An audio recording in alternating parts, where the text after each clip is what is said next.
Howdy, and welcome to the Lost Rider podcast. It's an honor and privilege to address you in the capacity of an interviewer, reporter, and media member. Too many modern media outlets have forgone the integrity and responsibility required of credible information sources. What you will receive here are straightforward discussions with legislators, agency leaders, biologists, engineers, doctors, and countless other experts that have the answers to questions often circulated as kitchen table issues. The title Lost Rider may be thought of literally as well as in the metaphorical sense. While there has been the instance that I was momentarily a little turned around at night in a wilderness area, the idea of being a lost rider in life, well, that fits most folks at some time. These renderings are coming to you in the form of the 25-year-old radio program, The News from the Camp House. It still airs every Saturday morning at 6:30 a.m. Central Time on KULM 98.3 FM out of Columbus, Texas.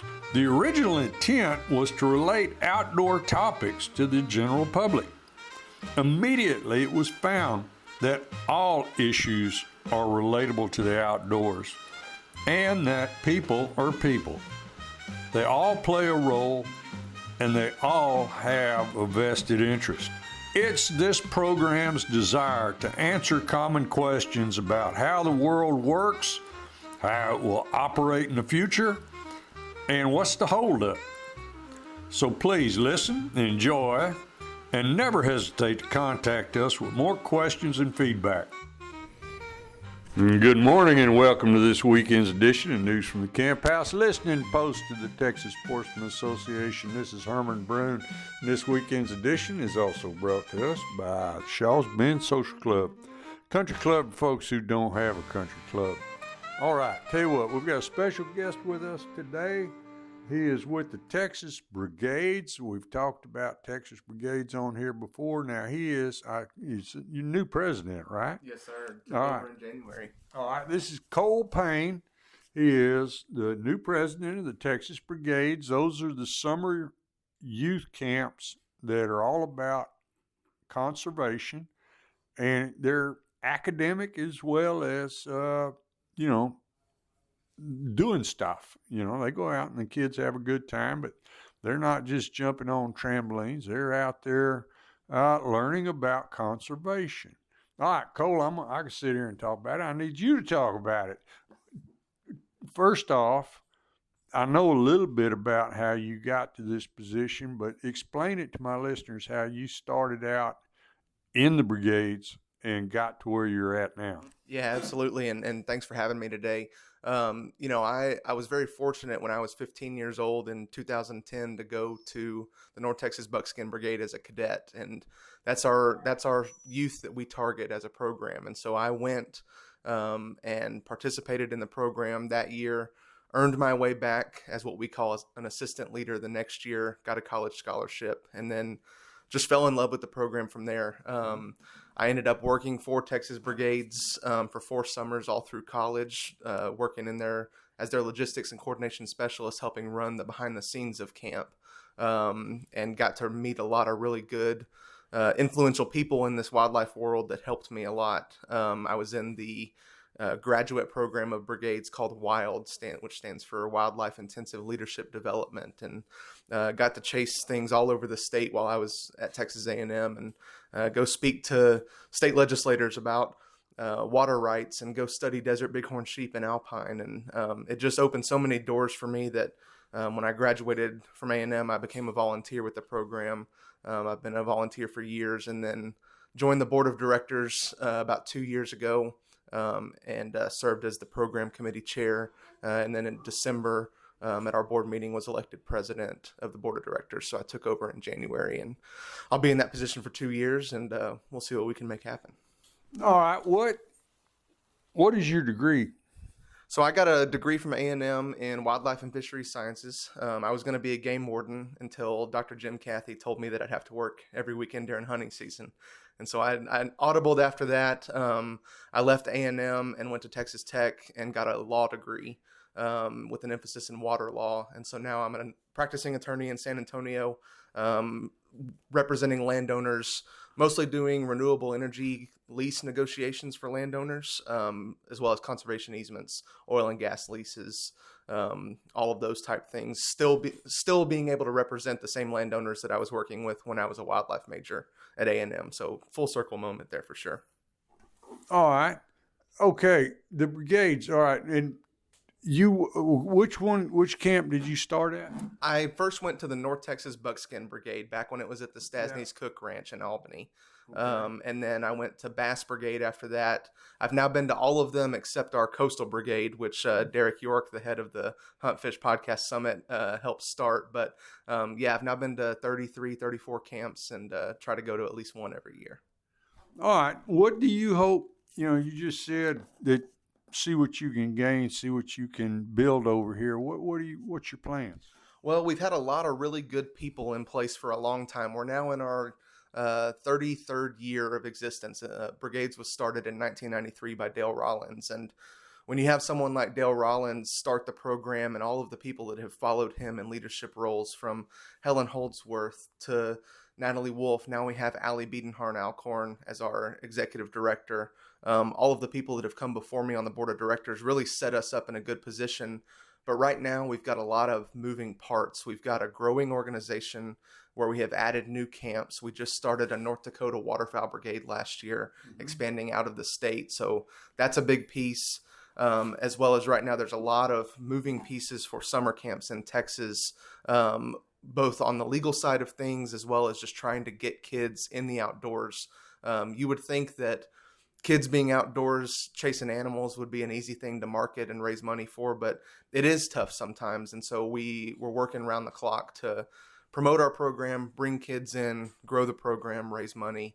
And so we're in a period of rapid growth right now. And I hope to continue that, but also make sure that we've got a good foundation to fill our camps, and make sure that we're spreading the message that we're trying to create conservation leaders in every community. And we've got to make sure that we are staying true to that mission while also growing the program.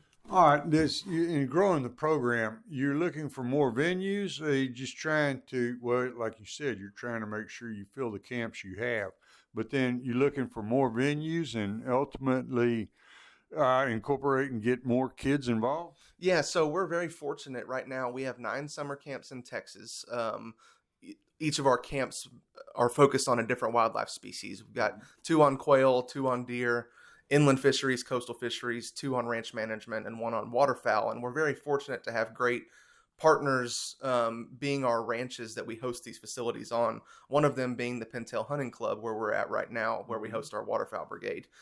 We're very fortunate to have those ranches host us. I think the biggest thing right now is making sure that we can continue to bring good quality kids in and fill those camps to their brim. Recruitment is a big thing for us, and just trying to make sure that we continue to bring 200 plus applicants in every year to our summer camp programs, and continue to grow that base of our existing cadets who then grow up and take over for us. All right. Where do you get these kids? I mean, this was, I want to say, was Rollins part of the Texas Wildlife Association? This was kind of an offshoot and then became its own 501c? Yeah, so in 1993, Dr. Dale Rollins was working for AgriLife Extension as a quail biologist up in the Rolling Plains region. And so between AgriLife Extension, Texas Wildlife Association, and others, Brigades was founded. And so we've grown from that. We get kids from all over the state.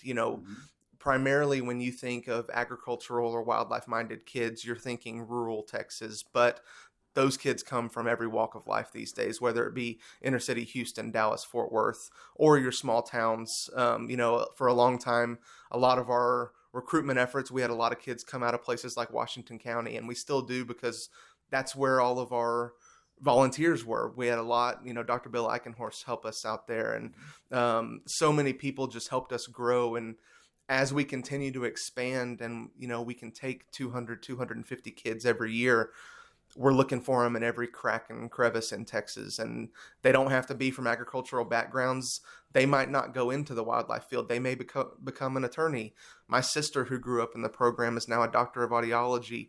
Doesn't really do much with wildlife on her day job, but when she gets off work, she goes fly fishing or chases mountain lions in the mountains of Idaho. So you never know where these kids are going to go. We often use a quote at camp. We call them silver bullets, that you can count the seeds in an apple, but you can never count the apples in a seed. And you never know who these kids are going to be and where they're going to be headed.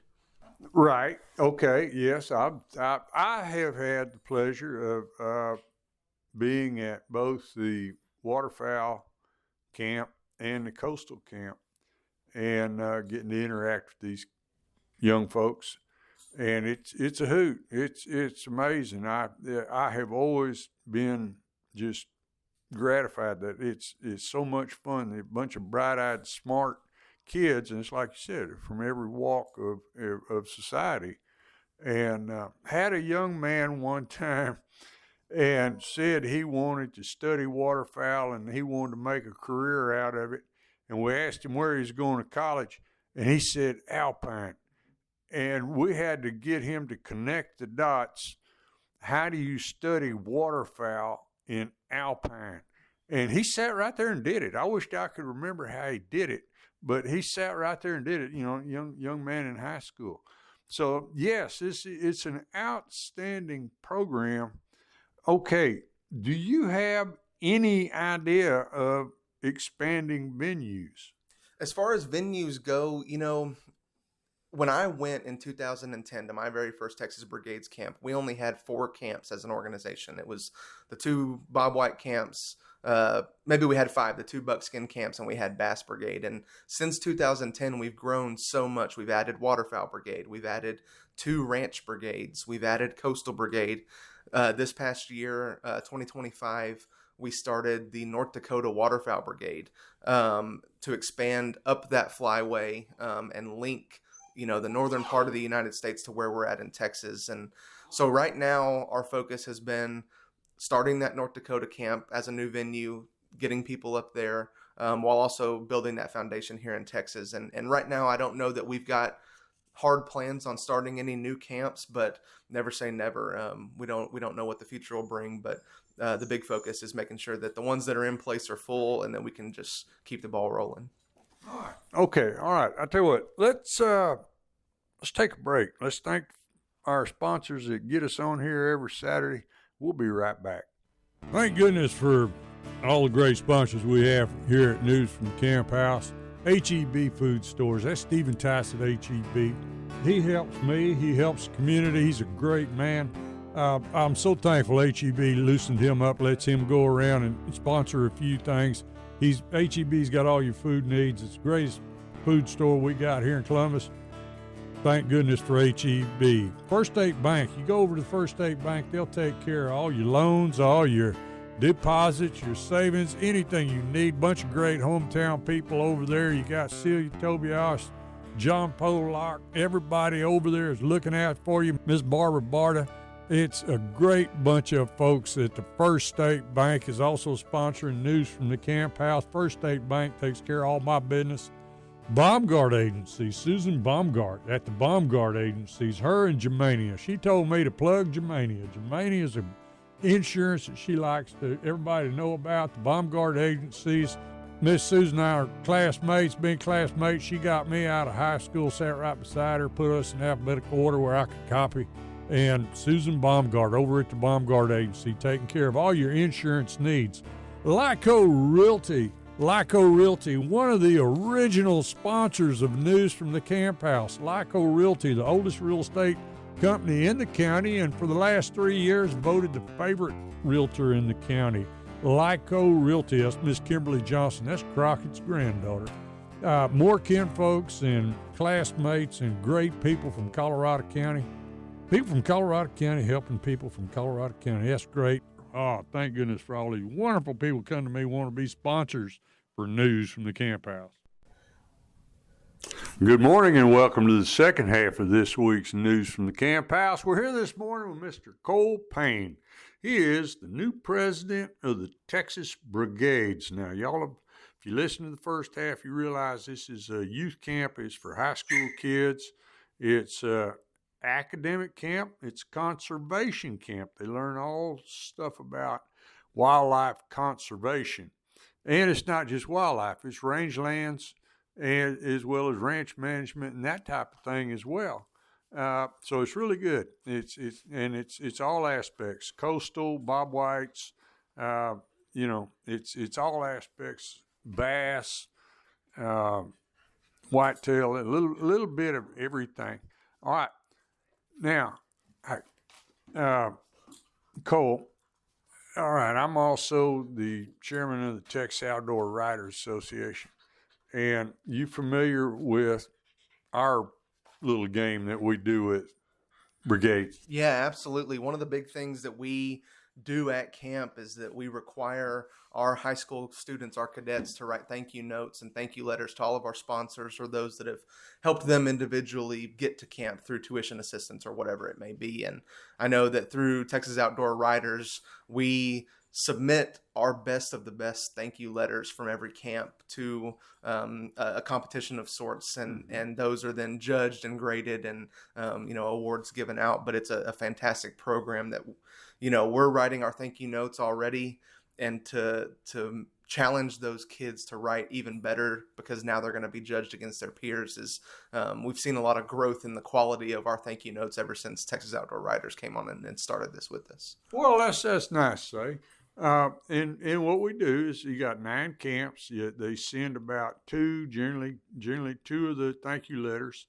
And what we always say is that if you want to get a person's, honest, the best writing that a person's going to do is go get a thank you letter.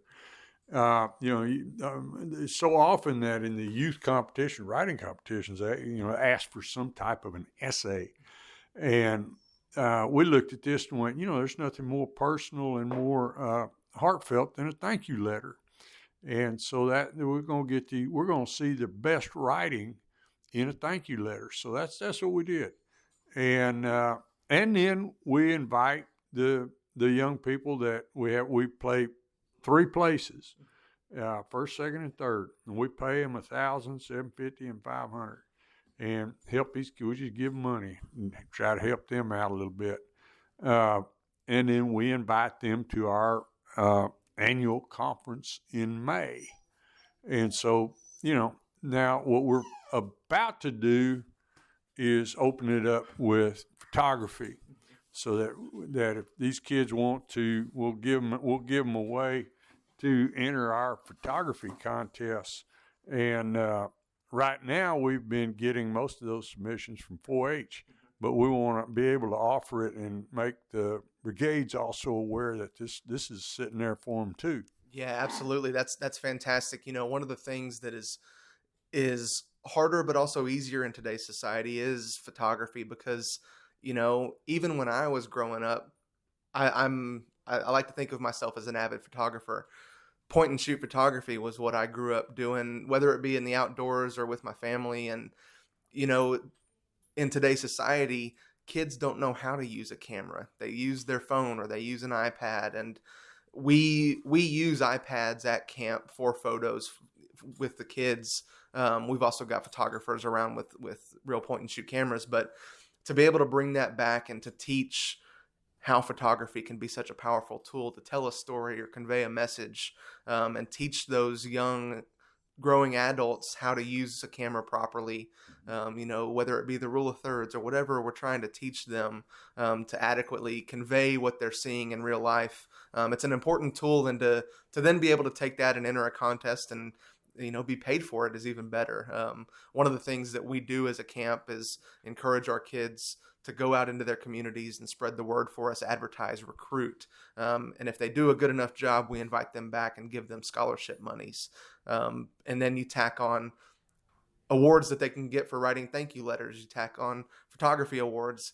At a certain point, it becomes a pretty lucrative investment that parents can make to send their kids to one of these camps, not only from the monies that they can achieve and gain, but the connections they make, and the people that will open doors for them down the road. Absolutely, absolutely. Okay. And yet people that can open doors for them down the road. That is such a major part. And I think when I was that age, I was just too stupid to embrace that and to even understand it. Uh, but these kids are sharp. The kids that we see at these camps are smart kids, and some of the contacts that they're going to get, the professors that come out and talk to them, the experts, everybody that comes out. Like we said, these are academic camps. They do about as much classroom as they do outside, if not more, and they keep them busy from 6 in the morning till 11 at night, just about. Uh, keep them busy. These kids are busy for 5 days. Uh, and they learn stuff and they're happy to do it. And they're energized. There's a structure to these camps. Can you explain that a little bit? Yeah, absolutely. And to touch on that, we often think of our camps as a crash course in wildlife management, a college level entry course. And we're able to pack a lot into our 5-day summer camps. We roughly have these kids at our facilities for 100 hours. And I would say that on average, we're awake, moving, and learning for 80 of those hours.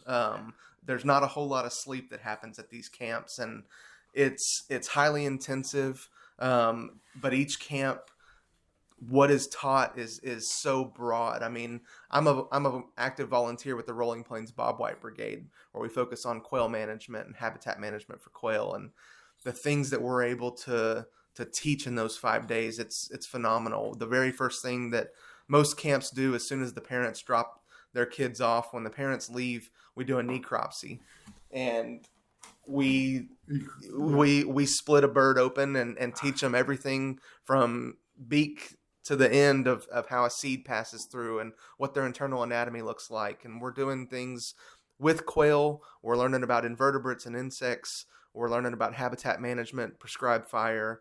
We do a lot of public speaking, teamwork, leadership, skill building that will help our cadets in the future. And like you said, the doors that are opened by our volunteers, we couldn't do this without our volunteers. And so many of them come from private entities, they come from government agencies, they come from colleges and universities. And, I love to think about my own story and what it did for me. Of the very first program I went and spoke to when I left my first Texas Brigades camp was a conference in Waco, where I'm from, called the Blackland Income Growth Conference, put on by AgriLife Extension. And there were 3 speakers that day. I was the first one, and I spoke about brigades. The second one was Dr. Dale Rollins, who founded the Brigades program. And the third was a gentleman named Dr. Jim Cathy with AgriLife Extension. And I, being a 16-year-old kid, got up and gave my spiel. And Dr. Cathy stopped me and said, "Do you plan on going to A&M one day?" And I said, "Yes, sir, I do." And he said, "Well, when you get there, come find me, and I'll have a job for you."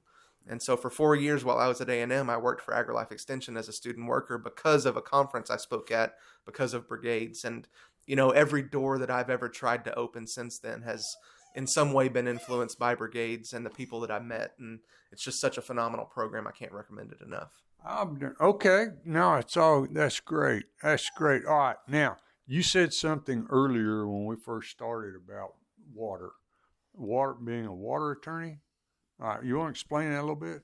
So when I went to law school, being a wildlife and fisheries major at A&M, I didn't exactly know what I wanted to do. Law school was something that I chose to pursue my senior year at A&M, and I'm so thankful that I made that choice. And I ended up going to Texas Tech's law school up in Lubbock. And one of the things that Texas Tech offers with their law program, they call it the Law and Science Concentration. And essentially, it's picking a major within your law practice.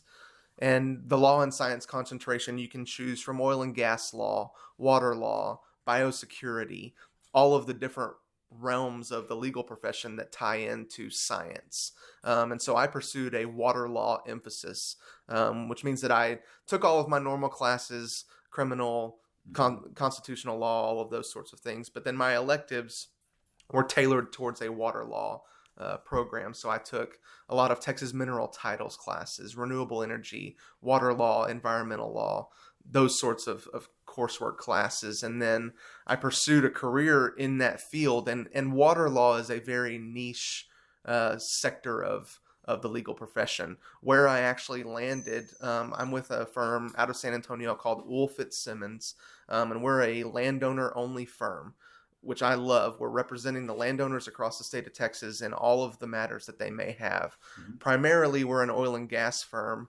The partner that I work for, we spend most of our time representing landowners, negotiating renewable energy contracts, all of the solar farms and wind farms, batteries, data centers that you see.